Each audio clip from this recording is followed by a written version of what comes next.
Terza corsa, una categoria GF, allievi insulchi, 1 Venusia Jet, Giuseppe Cangiano Junior, 2 Apollo Jet, Alexis Sanchez, 3 Sax del Ronco, Domenico Ciardo, 4 Parsifal, Luca Rei, 5 Urla del Vento, Diego Marchese, 6 Vaniglia Ido, Marco Ciarrocchi. Seconda fila, 7 Sognatore Adri, Mauro Parussati, 8 Zingaro Ross, Giuseppe Ferrante, 9 Quincy Frontline, Emanuele Masoero. Tutta rete la prima fila.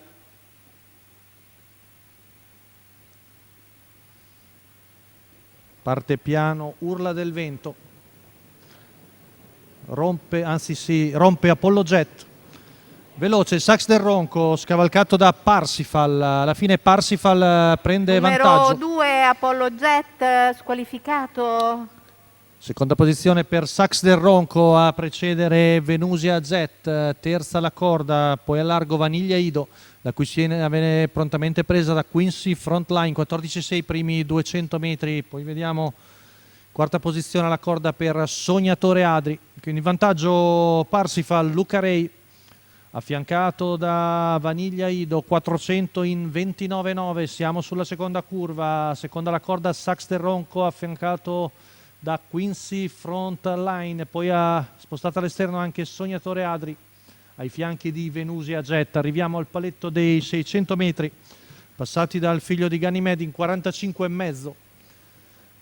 Passaggio davanti alle tribune, situazione ormai cristallizzata con in vantaggio Parsifal, poi la pariglia formata da Sax del Ronco, Vaniglia Ido, quella di Venusia Jet e Quincy Frontline che sta per accennare alla terza ruota.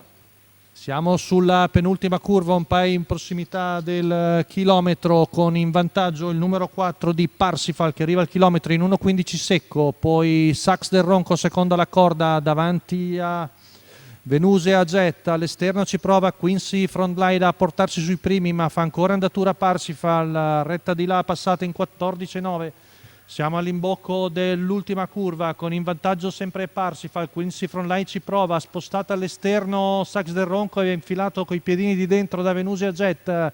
Siamo a poco più di 200 metri dalla conclusione con in vantaggio Parsifal che ha preso vantaggio importante, poi di dentro Venusia Jet, al largo Quincy Frontline e Sax del Ronco, ultimi 50 metri, un po' stanco Parsifal ma ancora a buon vantaggio, ci prova Venusia Jet ma Parsifal si difende dall'attacco interno di Venusia Jet. Al terzo sbuca Zingaro Ross, 30,5 a chiudere, 1,14,7 la retta d'arrivo, la vittoria per Parsifal, Luca Rei, Salvatore Mattera al doppio come trainer e per la scuderia Michales.